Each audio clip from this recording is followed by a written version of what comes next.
नमस्कार.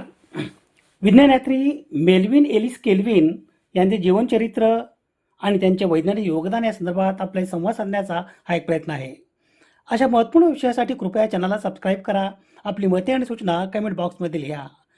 विज्ञानयात्री Melvin Ellis kelvin हे America देशाचे जीवरसायनशास्त्रज्ञ आणि सन 1961 सालच्या रसायनशास्त्र शाखेच्या नोबेल पुरस्काराचे मानकरी.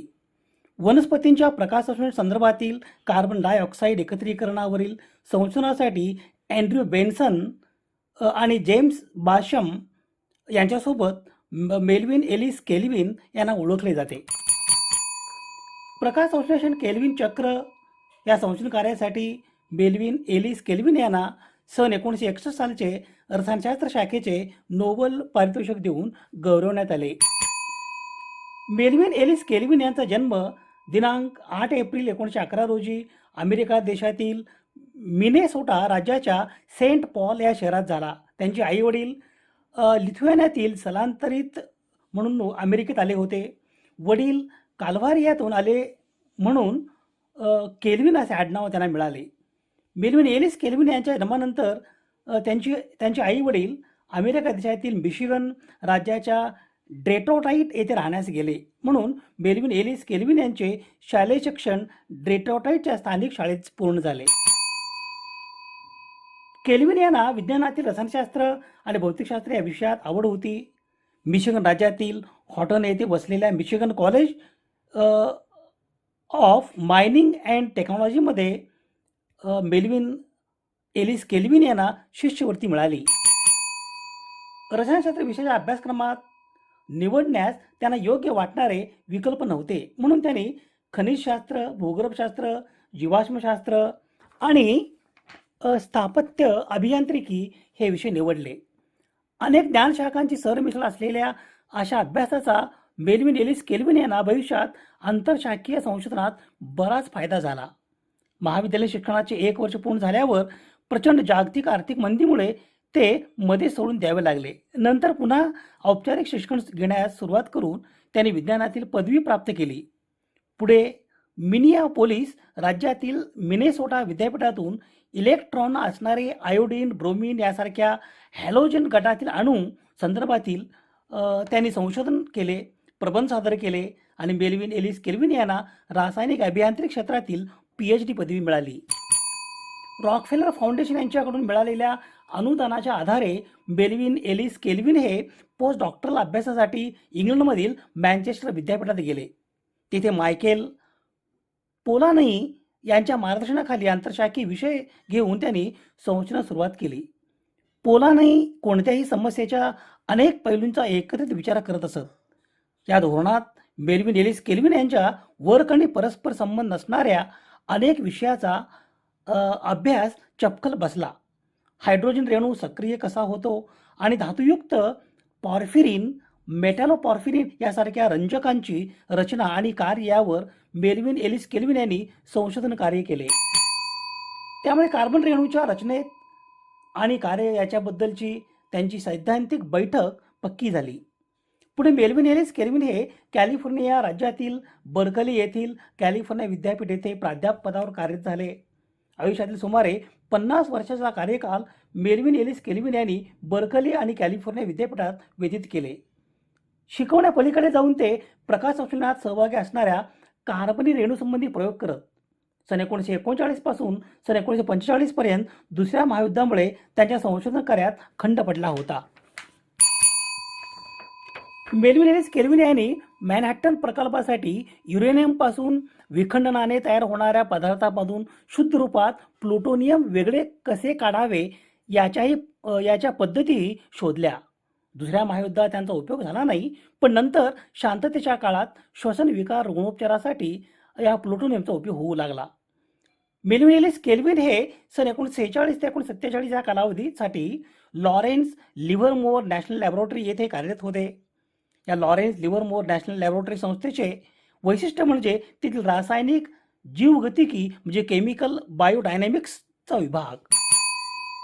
मेल्विन एलिस केल्विन यांच्या कार्यकालाच्या आणि प्रयोगशाळेच्या एकात्मिक वास्तूमध्ये भिंती नव्हत्या, त्यामुळे इतर म्हणजे रसायनशास्त्र, भौतिकशास्त्र, जीवशास्त्र, अभियांत्रिकी, क्षेत्रातील वैज्ञानिकांच्या एकमेकांशी सतत संपर्क असायचा.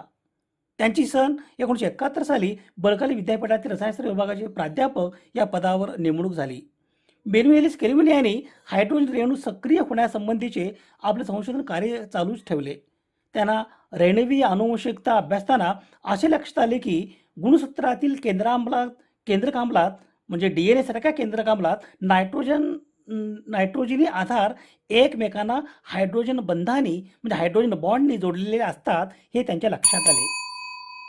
किरणोत्सारी प्रयोगशाळेत बेल्विन एलिस केल्विन यांनी सलग 15 वर्ष प्रयोग मालिका हाती घेतली.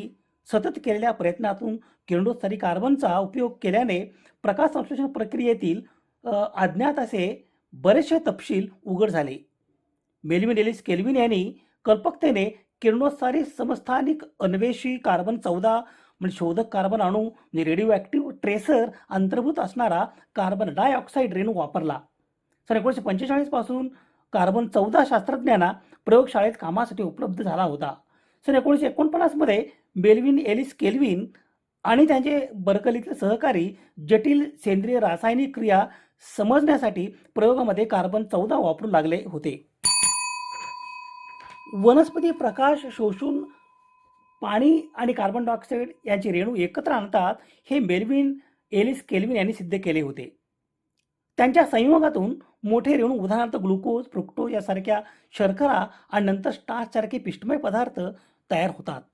वनस्पती प्रकाश ऊर्जेचे रासायनिक ऊर्जेत म्हणजे अन्नात रूपांतर करतात. काही रंजक द्रव्यांच्या मदतीने विशिष्ट क्रमाने ठराविक कार्बनिक संयुगाकडे इलेक्ट्रॉन घेतले जातात. गोलाकार फिरणाऱ्या या चक्रात कार्बन डायऑक्साईड प्रवेश करतो आणि साखरेची रेणू आणि कालांतराने स्टार्चसारखे पिष्टमय पदार्थ बाहेर पडतात. हे सारे प्रत्यक्षात कसे घडते ते बेल्विन एलिस केल्विन यांनी कल्पकतेने कार्बन 14चा किरणोत्सारी कार्बन अणू निवडल्याने होऊ शकले. कार्बन 14 अणू अंतर्भूत असल्याने कोणते संयुग कोणत्या क्रमाने कोणापासून निर्माण होत जातात ते प्रयोग दाखवता आले. पेपर क्रोमॅटोग्राफी ही पद्धत कार्बन 14 या किरणोत्सारी कार्बन अणूचा मागोवा घेण्यास उपयुक्त ठरली. क्लोरेनला या एकपेशीय हरित शैवाल उपयोजनातून बेल्विन एलिस केल्विन यांनी केलेल्या संशोधन कार्याला केल्विन सायकल किंवा चक्र असे म्हणतात. 15 वर्ष केलेल्या केल्विन चक्रातील प्रकाश संश्लेषण प्रक्रियेच्या कार्बन सात्मीकरण संदर्भातील संशोधन कार्यासाठी 1961 सालचा रसायनशास्त्र शाखेचा नोबेल पुरस्कार बेल्विन एलिस केल्विन यांना देऊन गौरवण्यात आले. केल्विन सायकलचा शोध सॅम रुबेन आणि मार्टिन कामेन यांनी कार्बन 14 समस्थानिकेवरील काम संपल्यानंतर प्रयोगशाळेत रेबनच्या अपघाती मृत्यूनंतर केलेल्या संशोधनाच्या आधारे सुरू केला जाईल आणि सुरक्षा उल्लंघनामुळे कामेन स्वतःला अडचणीत सापडले. असे असूनही रेडिएशन लॅबोरेटरीचे संचालक अर्नेस्ट लॉरेन्स यांना त्यांनी केलेल्या कामाचा अभिमान होता आणि त्यांना संशोधन अधिक वाढलेले पाहायचे होते. म्हणून त्यांनी केमिस्ट्री अँड केमिकल इंजिनिअरिंगचे डीन वेंडेल लॅटिमर यांच्यासोबत 1945 मध्ये केल्विन यांची नियुक्ती केली. लॅबचा मूळ फोकस वैद्यकीय संशोधनासाठी कार्बन 14च्या औषधामध्ये आणि रेडिओ लेबल केलेल्या अमायनो ॲसिड आणि जैविक चयापचय संश्लेषणावर होतो. केल्विनने देशभरातील प्रयोगशाळांमध्ये मजबूत केमिस्टची नियुक्ती करून प्रयोगशाळा स्थापन करण्यास सुरुवात केली. त्यानंतर त्यांनी अँड्र्यू बेन्सन यांची नियुक्ती केली, ज्यांनी यापूर्वी रुबेन आणि कामेन यांच्यासोबत प्रकाश संश्लेषण आणि C14 म्हणजे कार्बन 14 यावर काम केले होते. त्यांना प्रयोगशाळेच्या त्या पैलूचे प्रमुख म्हणून नियुक्त केले. शर्करा आणि इतर कमी झालेल्या कार्बन यौगिकांच्या उत्पादनासंबंधीचा मुख्य सिद्धांत असा होता की त्यांना प्रकाश अभिक्रिया म्हणजे लाईट रिॲक्शन ज्ञात होती. हा सिद्धांत अजून सिद्ध व्हायचा होता. बेन्सनने त्याने पूर्वीचे काम गडद कार्बन डायऑक्साईड फिक्सेशन उत्पादनाच्या पृथक्करणासह सुरू ठेवून तपास सुरू केला आणि नंतर किरणोत्सर्गी सक्सिनिक ॲसिडचे स्फटिकीकरण केले. कार्बन डायऑक्साईड शिवाय एक पेशीय वनस्पतींना प्रकाशात आणण्यासाठी आणि नंतर लगेचच कार्बन डायऑक्साईड असलेल्या गडद फ्लास्कमध्ये हस्तांतरित करते आणि प्रकाश संश्लेषण शुद्ध प्रकाश चालवण्यास परवानगी देत होती. त्याच दराने किरणोत्सर्गी सुक्रोज तयार होत असल्याचे निरीक्षण करणे निश्चित होते. कार्बन डायऑक्साईडची नॉन फोटोकेमिकल घट असल्याचा पुरावा तरी एक समस्या होती.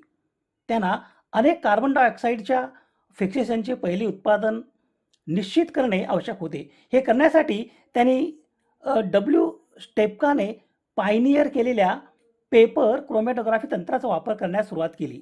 त्यामुळे त्यांना कार्बन डायऑक्साईड फिक्सेशनचे उत्पादन 3 कार्बन फॉस्फोग्लिसरिक ॲसिड म्हणजे PGA असल्याचे निर्धारित करण्यास अनुमती मिळाली.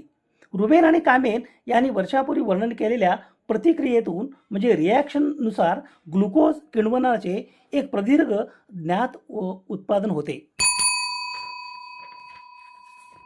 या शोधानंतर शिकागो विद्यापीठातील केल्विनची प्रतिस्पर्धी प्रयोगशाळा या शोधाची पुष्टी करू शकली नाही आणि त्यामुळे केल्विनच्या साहित्यावर जोरदार हल्ला झाला. त्यामुळे कोणती लॅब योग्य आहे हे ठरवण्यासाठी American Association for the advancement of सायन्सद्वारे प्रायोजित एक परिसंवाद झाला. कॉन्फरन्समध्ये केल्विन आणि बेन्सन यांना विरोध झाला असला तरी ते प्रेक्षकांना त्यांची स्थिती पटवून देऊ शकले आणि हल्ला फेटाळला गेला. या पहिल्या ओळखीनंतर ग्लायकोलायटिक अनुक्रमातील उर्वरित सदस्य 2 जणांना त्यांच्या रासायनिक वर्तनावर आधारित ओळखता आले. 2 अज्ञात घटक साखर होते. बेन्सनने पेपर क्रोमॅटोग्राफीवर त्यांचे वेगळेपण लक्षात घेतल्यावर आणि त्यांच्या प्रतिक्रियांचे परीक्षण केल्यावर ते किटोसिस असल्याचे समजले. जेम्स ए बाशम यांच्या सहकार्यामुळे संयुगे कालांतराने निकृष्ट होण्यास सक्षम होते. एका शर्कऱ्यामधील कार्बनमधील 14% क्रियाकलाप ओळखल्याने बाशमचे लक्ष 7 कार्बन शर्कराकडे वळले. अजून अनेक चाचण्या करूनही बाशम या 2 साखरेची ओळख ठरू शकला नाही. नंतरच्या प्रयोगातून असे दिसून आले की कार्बन डायऑक्साईडचे सेवन मर्यादित करून रिब्युलोज बायफॉस्फेट पातळी वाढवता येते. हे कार्बन डायऑक्साईडसाठी स्वीकारणारे रेणू असल्याचे संकेत होते.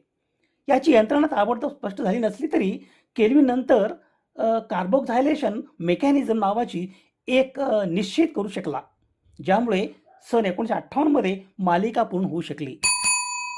मेल्विन एलिस केल्विन हे अमेरिका देशाचे जैव रसायनशास्त्रज्ञ आणि सन 1961 सालच्या रसायनशास्त्र शाखेच्या नोबेल पुरस्काराचे मानकरी. जीव रासायनिक अभिक्रिया, प्रकाश संश्लेषण आणि ऊर्जा निर्मिती हे त्यांच्या संशोधन अभ्यासातील क्षेत्र. त्यांनी आपले बहुतेक संशोधन कॅलिफोर्निया विद्यापीठ बर्कले येथे केले. त्यांना प्रकाश संश्लेषण प्रक्रियेतील केल्विन चक्र या संशोधन कार्यासाठी सन 1961 मध्ये रसायनशास्त्र शाखेचे नोबेल पारितोषिक मिळाले. त्याने वनस्पतीमधील कार्बन डायऑक्साईडच्या आदान प्रक्रियेचा अभ्यास केला. त्यांचा जन्मदिनांक 8 एप्रिल 1911 रोजी अमेरिकेच्या सेंट पॉल मिनेसोटा येथे झाला.